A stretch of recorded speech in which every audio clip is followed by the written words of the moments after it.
Welcome back, ladies and gentlemen, to another episode of The Detective Butler. We're now going to solve the crime, or we're going to see what happened. Let go. He dead. He really dead. At this realization sinking into my mind, Captain Jack and his bodyguard arrive on the scene. Even the infirmary nurse had rushed into the elevator to check my father's course. Cecilia had called them here the moment we discovered the body. I can only wonder how much time it took them to get here, though. I've been frozen on the floor since. Apparently, after having the nurse and his bodyguard investigate the course, uh, investigate the course, they declared my father's death a murder. Please, everyone remain calm. This is a crime scene, so I need to close the elevator off until the police get here. I'll dock the ship as soon as possible too. What the hell happened to him? You're the drama queen of eternity. With your tears speak falseness. I want to know what happened. Calm down, Elisa. We'll figure everything out. It just takes time. Don't worry. I'll keep everything under control. If word gets out too quickly, the whole ship will be in panic, and I want to avoid that. Where's the key? I have it. I finally stand up, facing the captain. Gilligan, return to me right now. I must preserve the scene of the crime for the police. Right. I return the key to his rightful owner, the captain of the ship. Jack released the emergency button, allowing both doors to close. He then inserted the key into the lock, turning it to lock the elevator in place. Until the ship docks, I'll be holding onto this key. The elevator is off limit until then. But will everyone be safe? I'll have my guard patrol every deck. Rest assured, they take care of everything. Yeah, say that to Calvano. The one who had the elevator key. Whoever had that key last. Did they kill my father? It might be too early to start pointing finger. She too calm. She is too calm. I want to find out who did this. First my mother, now my father. There's no one left. I can't let this criminal go unpunished. I'm going to find the culprit no matter what.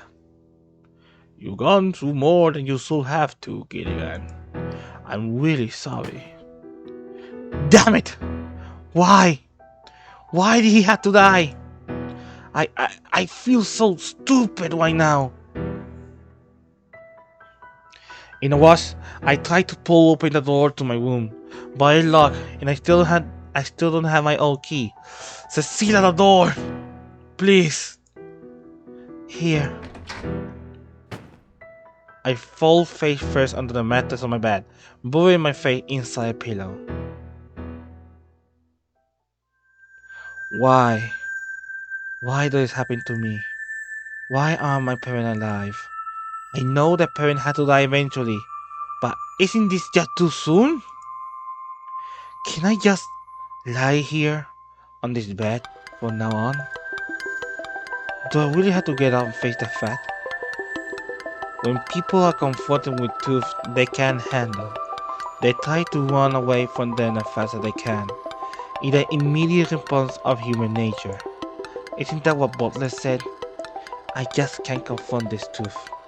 I dealt with it before, right? Losing a parent isn't anything new to me, and yet, I still fear it. I don't think anyone will get to saying that it's difficult to lose someone close to you. But while it's one thing I agreed with that sort of process, it's another to what I made you gone through. Truth or happiness. Wait, again guys? No, okay. I can't have both. How happy are we just to lie here and not have to face this truth. But that isn't how life works. Well, kiddo, sad that is true. Facing the truth is necessary. That's what Butler will say. I sit up, I wipe off my, I wipe off the tear from my face. What do I do now? Go to Butler? This isn't a cruise or vacation anymore. It becomes something entirely different, and I had to accept this for what it is. It's a call to action to find the killer. Perhaps if my father had died in a less suppressive manner, I wouldn't be so quick to call it that. However, the way he cursed what found the elevator, along with a careful placement of the key in both my room and the elevator itself, there's no doubt that he was a murderer, and that the culprit wanted me to find his corpse. More than anything, I want to know why he had to die. As for now, it happened. I'm not sure at all, and I don't really care too much either. Slowly, there are knocks at the door. I sit up, walk to the door, and look through the small peephole. It's Cecilia. What is it? Gilligan. You seem upset. No! No! Are you sure, Cecilia? This guy lost his parent. This guy lost his father, and you think that he upset. When did you give it away? So I thought yeah, I'm upset. What does it matter to anyone? Is there anything I can do for you? I don't know. Cecilia stepped inside, despite my uncertain remark.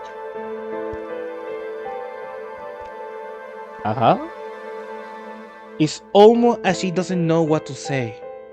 No, if she does know, no, it's as if she does know what to say, but doesn't know how to say it. What are we supposed to do now? What am I supposed to do now? What do you want to do? If I could, I'd just forget that this ever happened. But because I know that, it won't be impossible. There's only one thing left I can do. I have to find out who killed him and why. So in other words, you want closer. That might be a better way of putting it. Not only closer for what happened just now, but the past 10 years too. Having that closer to the murder of my father isn't exactly what I had in mind. I may have said that I thought I'd never get along well with him again, but that was just a lie. In the back of my mind, I did want things to get better between us. I hoped that my teenage rebellion will do the trick, but I guess that just doesn't work on some people. Everything I dislike about him, the only thing I dislike about him were things that were related to the company, GG Incorporated. I even blame him for my mom's death. Even if he had become someone I hardly consider my own father, he still considered me his son. And so he did his best to make sure things won't go wrong for me, like they did for him. Back when my father was a kid, his family was very poor. He must have hated that. He must have hated so much he thought he spared me that terrible lifestyle by working hard himself. In that case, it's wholly ironic that he never accepted his way of affection for me, and now it's too late to do anything about it.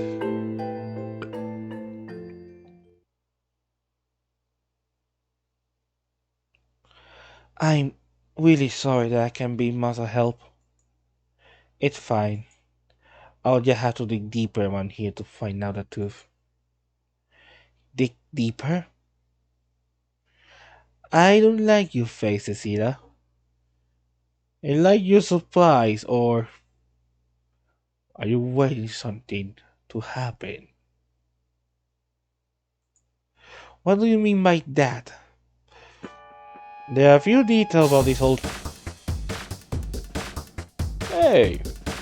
There are a few details about this whole scene I find kinda strange. The music! Take for instance the elevator key we found earlier. Why here in this room? How exactly was it placed here? And why?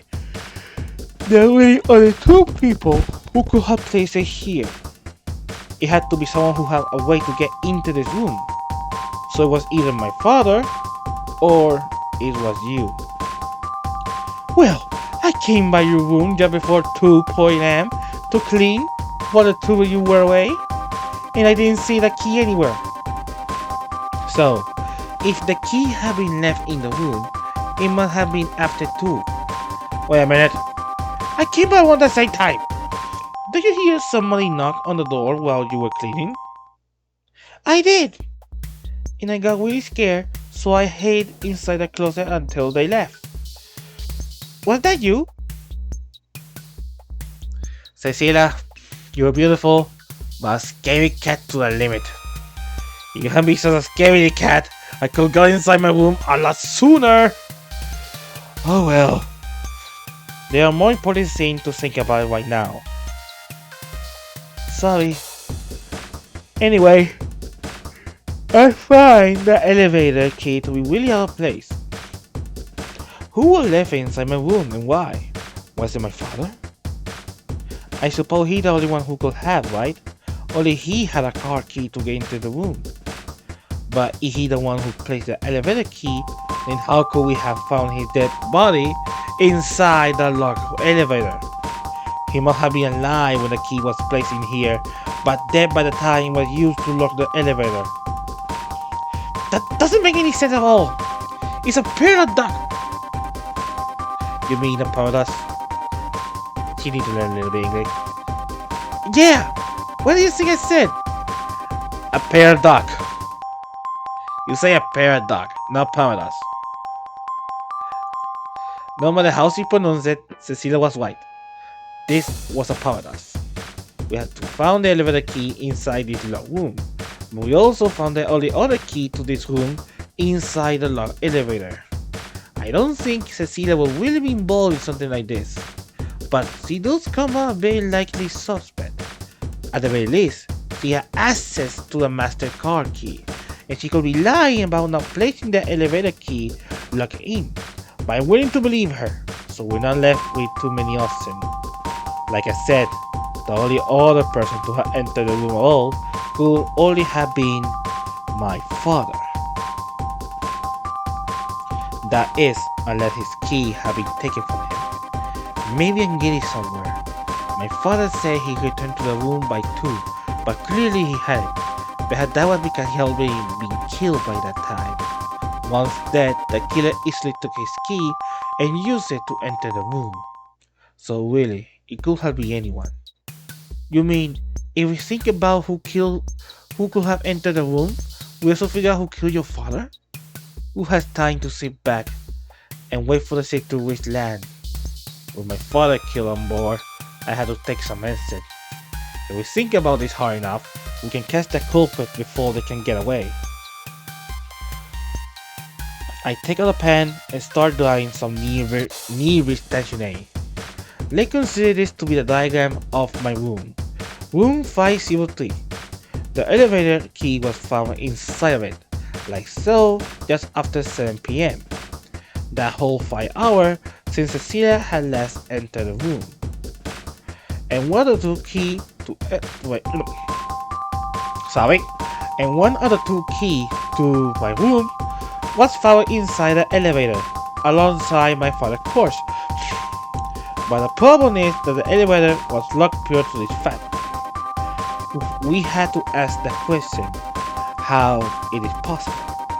Cousin of Cecilia, as a suspect, only needed my father's key as a means of getting into my room, but it was locked inside the elevator, and the elevator key was locked inside room 503.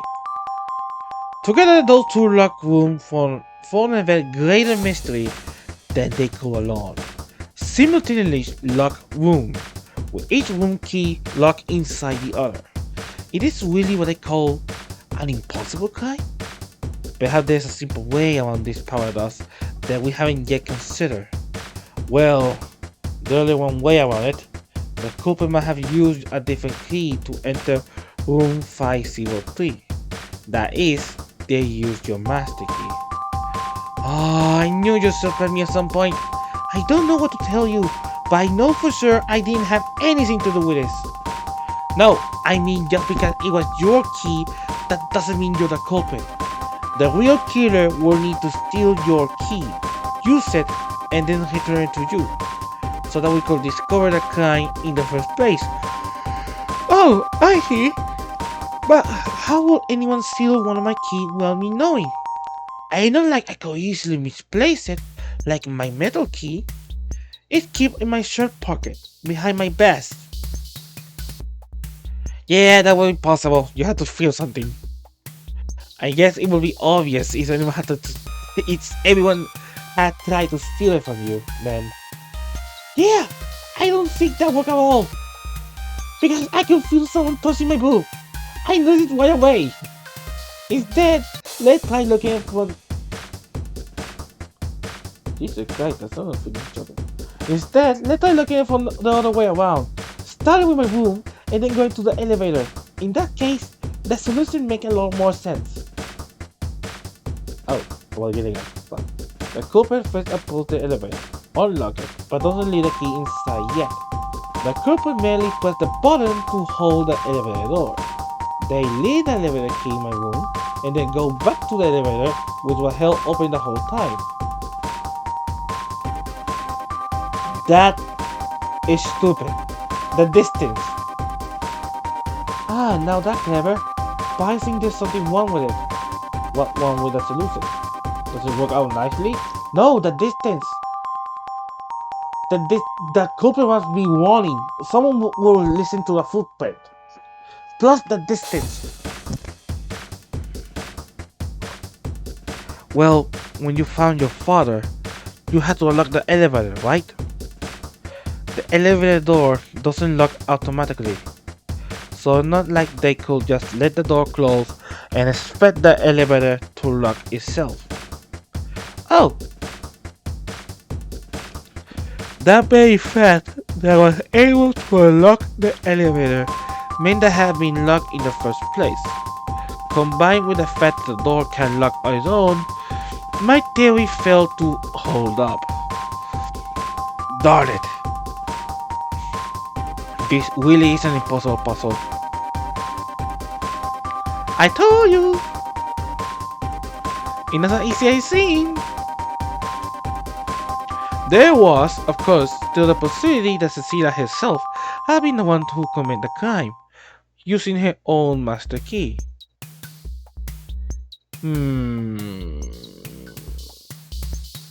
I doubt that. But I really don't want to believe it.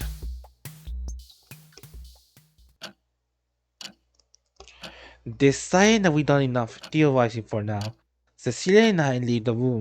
We find everyone is still gathered around the elevator door in the hallway. So, what did I miss? The nurse checked the body. We had no choice but to wait for the police to investigate themselves. We also talk about the irregular placement of those keys. If you think about it, you'll realize it's a paradox.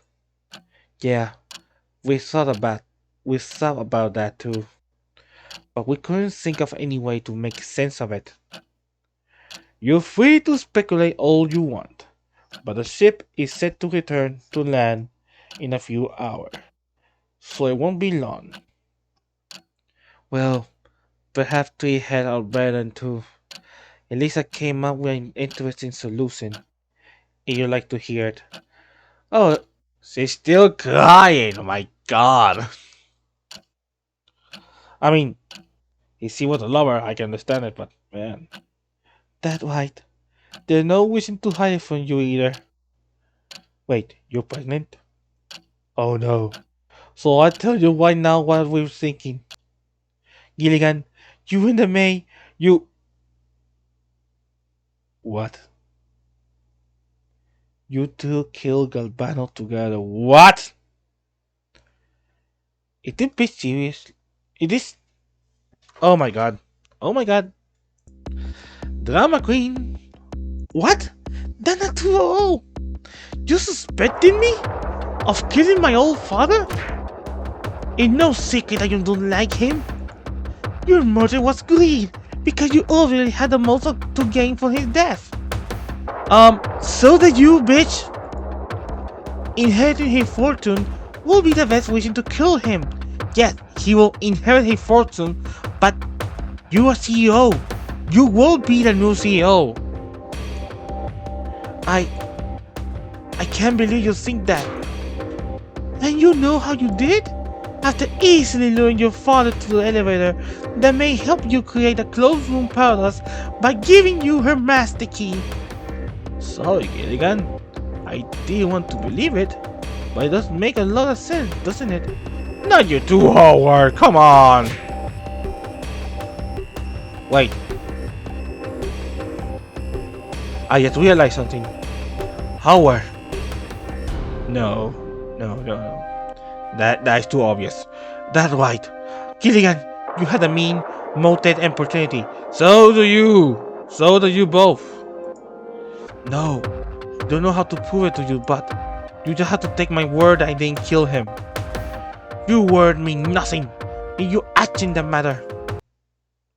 Jeez. What a loudmouth. Thank you, Butler. What a loudmouth.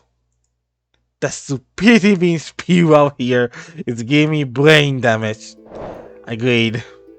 Standing atop the stair leading to the foredeck was Detective Butler. Butler! The one and only. Just got back from the infirmary, and boy does my head hurt.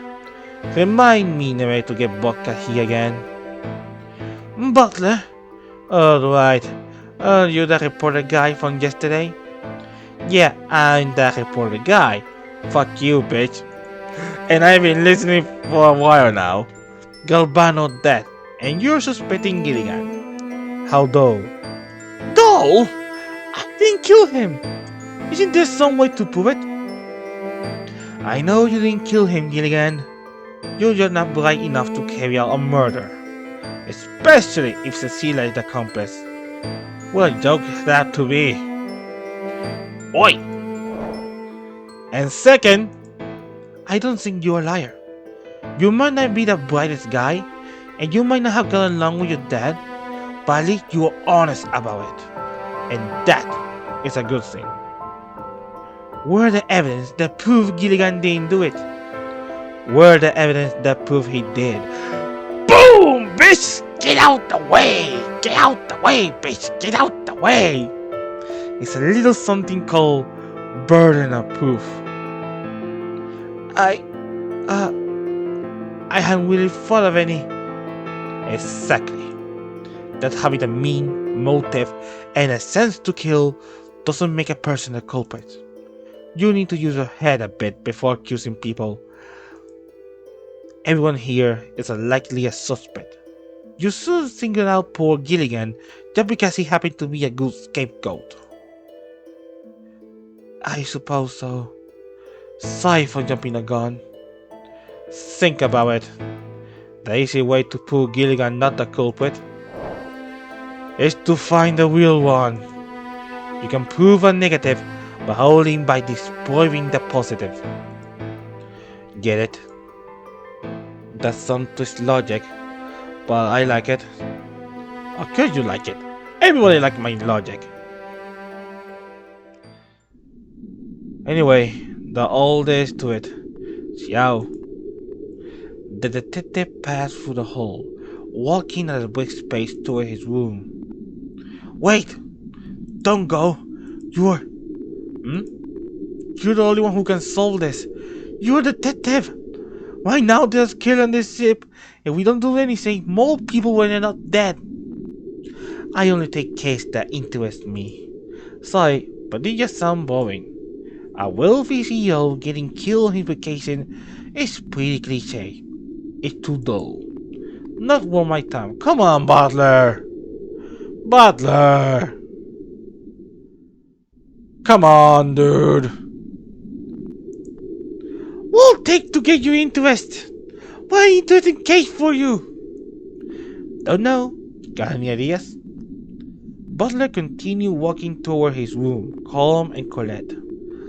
What about being a journalist? Wouldn't this be a good story? I don't like publicity. Maybe I'll report about how the crime happened, but I never say that I solve it. Way too much on attention for an idiot like you. How do you expect to become the world greatest detective if you don't take any cases? They can't take shit. They can't always be interesting, you know. Help you out, huh? Okay. What the deal? Why do you care so much about solving it? Because he my father, and I can't let the criminal go unpunished. But you're too stupid to solve the case, so you want me to do it for you. Is that right? How am I supposed to? The key to the elevator was found in my room, which was locked, and the key to my room was found in the elevator. It's a paradox, an impossible crime. Impossible, you say? Oh shit, this music. Oh, shit, someone. Blood armor activate! Nothing impossible for me to solve. This case might be interesting after all. This music sounds like techno. I don't solve crime for fame and publicity. It's about staving off boredom. Like playing a game. A game? It is a game to you? Yes.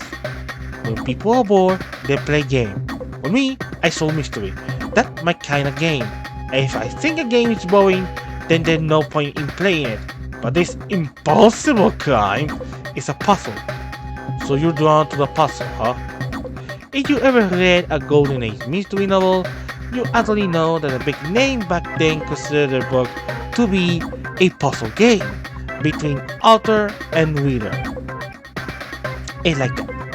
Except I don't care whether the mystery is written on paper or not. Even if the author I'm up against is God himself, I'll set the silence in a heartbeat. Oi, Captain!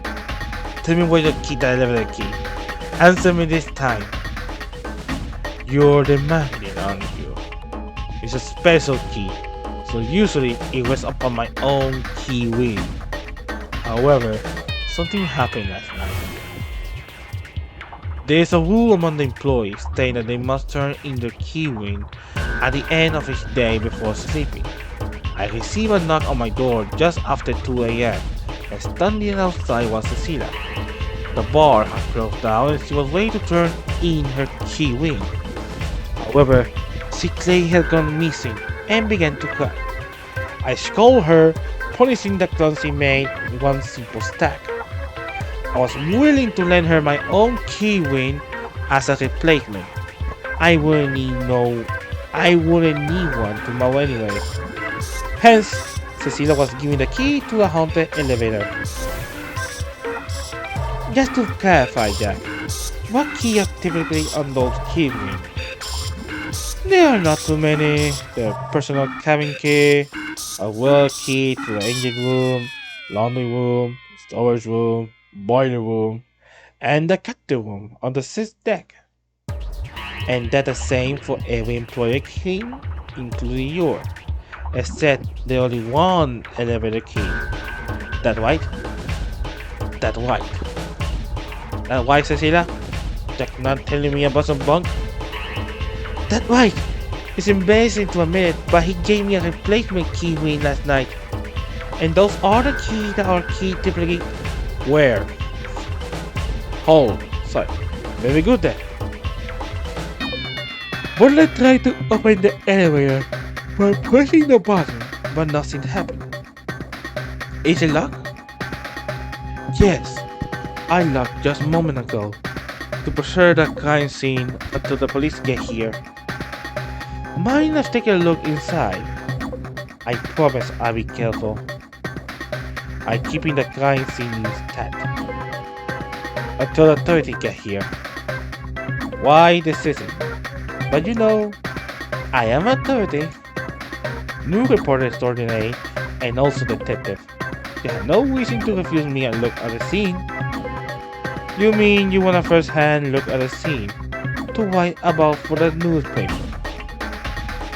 I suppose that's a fair enough. Only once. Convinced by Detective Butler's so-called reporter authority, Jack unlocked the elevator door, and Butler pressed the button again. We see the body. The inside of the elevator is still decorated with blood. Butler nonchalantly stepped inside, pushing the button to keep the door open. He then approached my father's corpse, bending down to examine it in detail. So this is the guy, huh?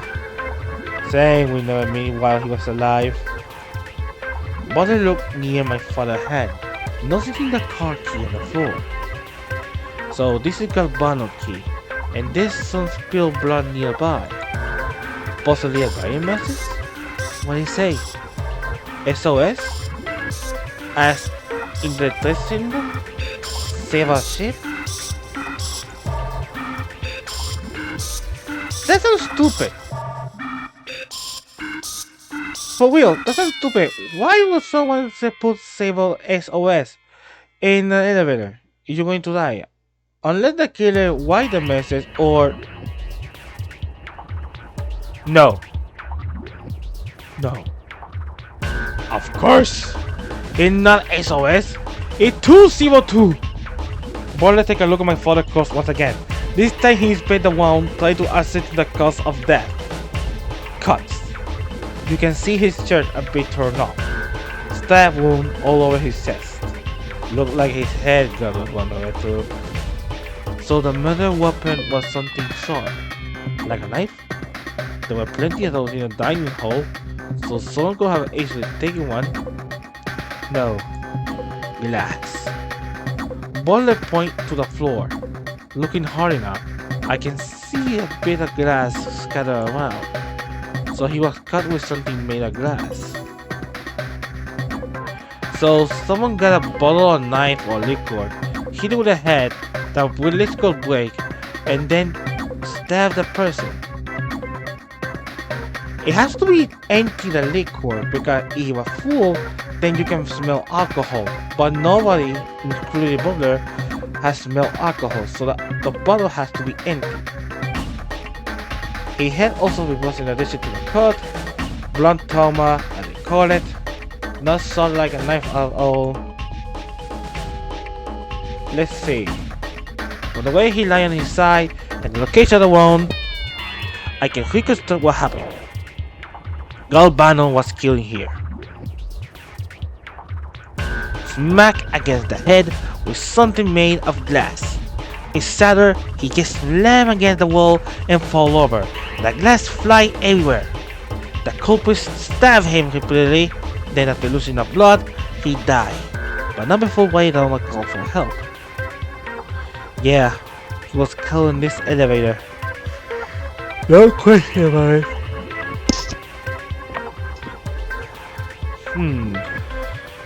But that all, so it looked like I had to do some investigating. The crime scene was a good start, but it's time to find some new evidence. So that everything we can learn from the elevator itself? Rest in peace, Dad.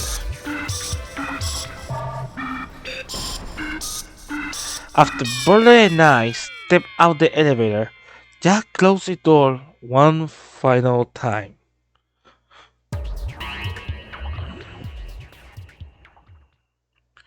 Chapter 6, Investigation of the Lock Room. They're gonna be interesting. Butler awoke to find himself in the ship infirmary. According to the clock on the wall, this time, the time was just past 7. That meant he'd been here at least 5 hours. Also, he didn't remember a second of it. He mumbled to himself just after waking, but it was enough to scare the nurse nearby. She turned around in her spinning chair and, as expected, saw the detective sitting upright. Oh, you're awake. Damn, that's a cute nurse. That was faster than I expected. I had worse happen to me. It still hurt a little, but my stomach killing me. Is it past dinner time after all? I'll order some food to be delivered here.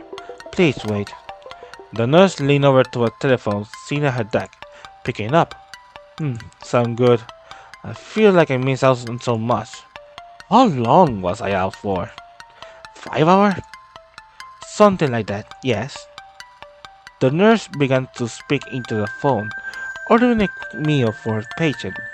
Butler sat back and silently watched, thinking to himself, why was his head hurting so much? Did something happen earlier today? That's right. During a tour to the ship basement, he was knocked out. The light went off for just a few moments, but it was long enough for someone to attack him. Had it really been a work of the ghost haunting the basement? Or is someone who had a reason to go after him? He had to investigate this further. But his throbbing pain wasn't foreign to Butler. While he could recall the event of today quite easily, anything that happened before at a certain time simply couldn't be recalled. In other words, it was easy for Butler to forget the past. That skill many people have longed for. They live tainted with bad memory they rather forget completely. However, this detective, as a way to remember his own name, resorted to the most classic of all mystery tropes. Surely, he had read so many books that he never forget the most likely suspect of a crime. That was his secret, at least one of many. It was the only secret he could remember, and so it was the only secret worth hiding. So, he had amnesia? Well, how long till the food get here? I'm sorry, but it seems there's an emergency I need to take care of. It should be here in half an hour. Don't go anywhere. Emergency? What happened? I don't want you to panic. However, I need to be on the scene right away. The nurse then ran off in a hurry, leaving Butler inside the room alone. Butler stood up on his seat. He retrieved his coat and hat from the coat rack and put them both back on.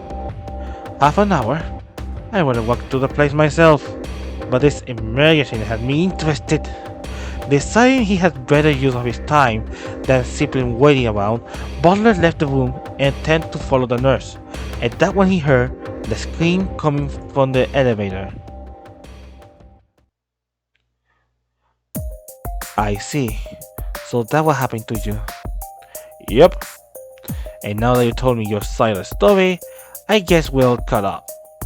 Butler and Cecilia stayed with me in the hall. Everyone else has returned to the room by now, including Captain Jack.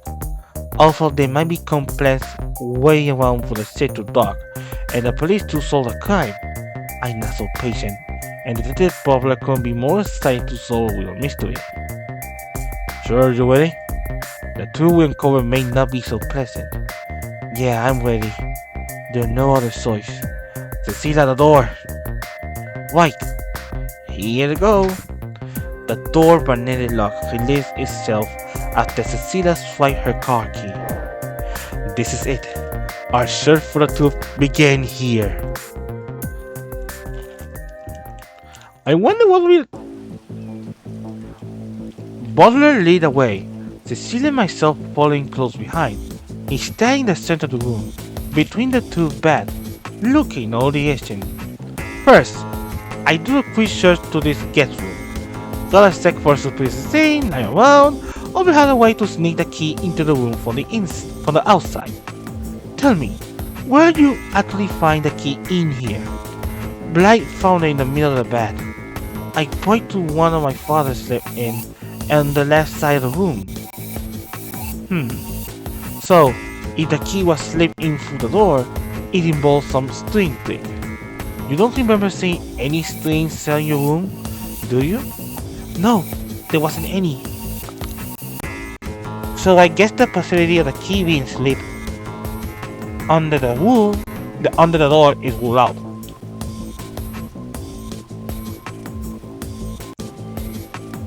But there are some other places it could slip through there.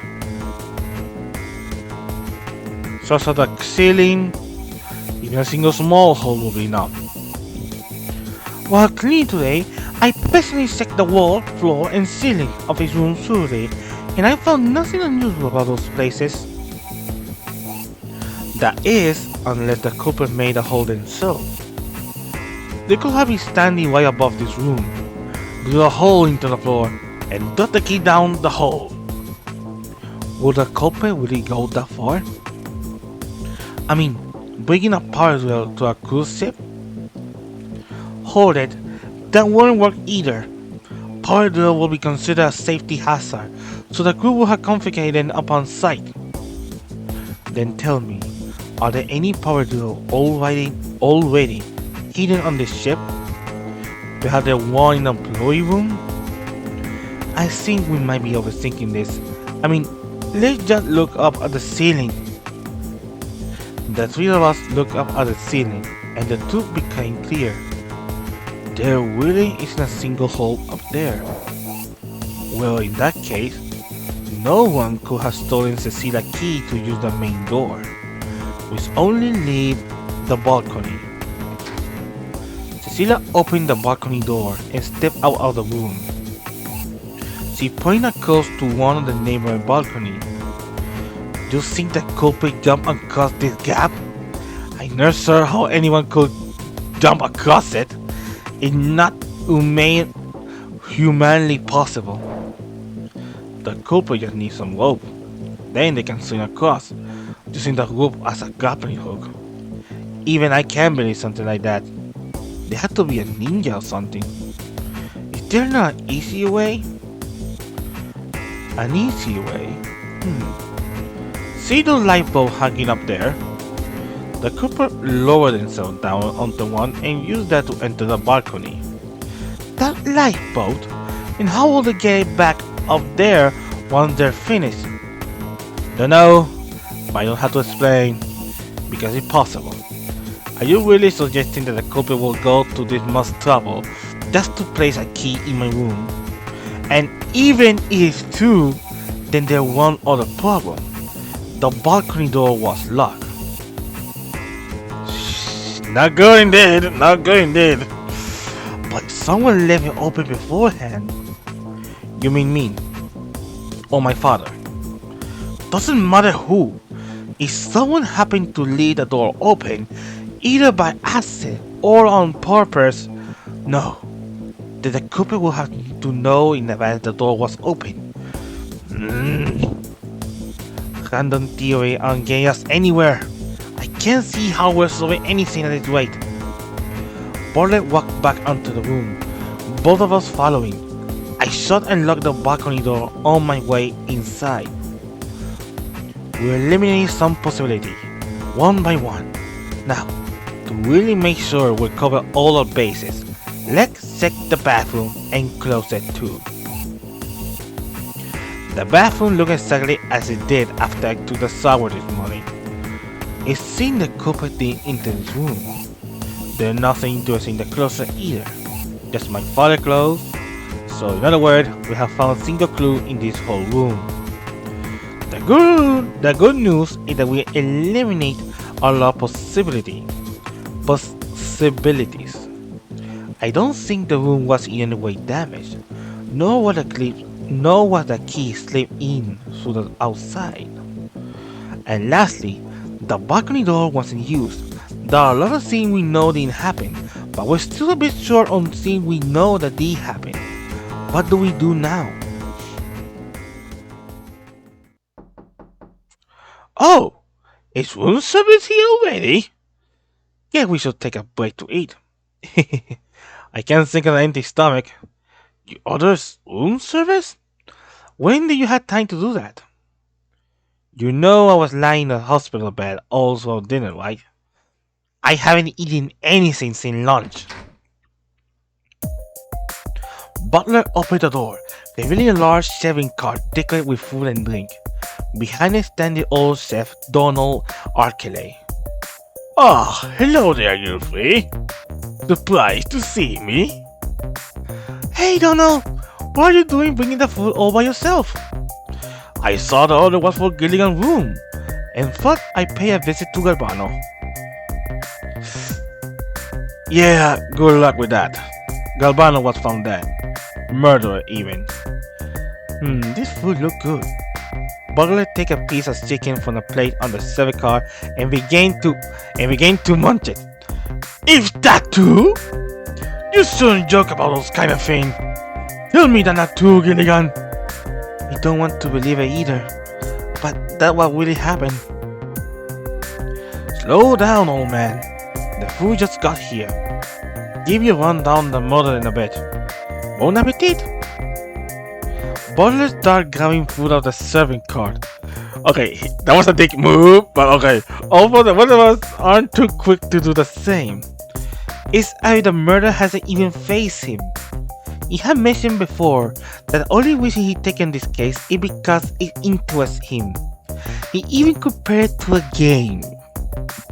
Is that all he really wants? Well, I guess I shouldn't be complaining. There's no way I could solve a closed room murder like this on my room. I'm sorry to hear what happened. If there's anything I can do to assist the investigation, please do tell me. By the way, Cecilia, you dropped this earlier today. I've been meaning to get it back to you. Donald take out from his pocket a key ring. Oh no, that's Jack key ring, isn't it? Where did I lose it? Wait a minute. So you lost a key ring after all? I saw a fall out of your pocket as you were leaving the laundry room. Around 3 to the... Wait. Hold on. See, lost the key at 3 o'clock in the laundry room. You went so quickly I couldn't catch up to you. And it completely slipped my mind when calling you earlier, so you can have it back now. Now that's interesting. So Cecilia had a key ring from 2 a.m. to 3 p.m. and Donald had a key ring until right now.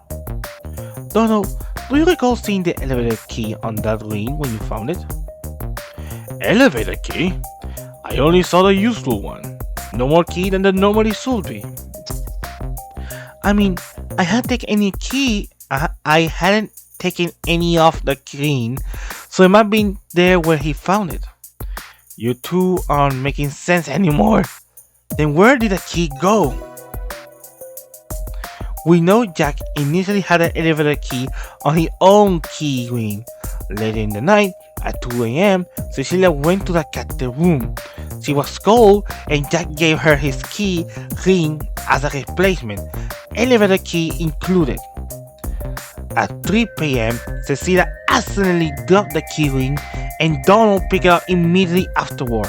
She confidently didn't lose the elevator key while she was cleaning too. But according to Donald, he never saw the elevator key on the ring. Someone has to be lying here, but I don't want to suspect either one of those two. Cecilia and Donald both contacted each other. One of them might be lying to feign to other, and in this kind of situation, where losing the key is equivalent to murder, anyone will do the same. Is there anything else we can do? I mean, we searched all the room and there wasn't anything too conclusive, and from what those two are saying, this story making even less sense. Well, I wouldn't worry too much about it. I will worry. Once we release land and the police arrive, they'll take a look at the surveillance video and solve the crime themselves. Surveillance video? Wait, you have camera inside the cruise ship? Wait a second. Yes, of course, that's it! The surveillance tape! That's right! It completely slipped my mind, but we can put an end to all this confusion by watching the security video. It's all kept in the captain room. Oh, they let one of Jack's secrets slip out? I don't like where this is going. Ho ho ho. Good work, old man. Lead the way. Modern technology has made solving crime much easier. DNA tracing, fingerprinting, surveillance camera, all of those are made available as public knowledge on internet sites and television shows. It might be better for society that we can easily catch criminal on CCTV clean the moment a crime takes place by making for boring detective fiction. For that reason, I can see why people would rather with book taking place in the early 20th century, before such technology was invented. Orwell has made detective fiction obsolete. Sorry about that.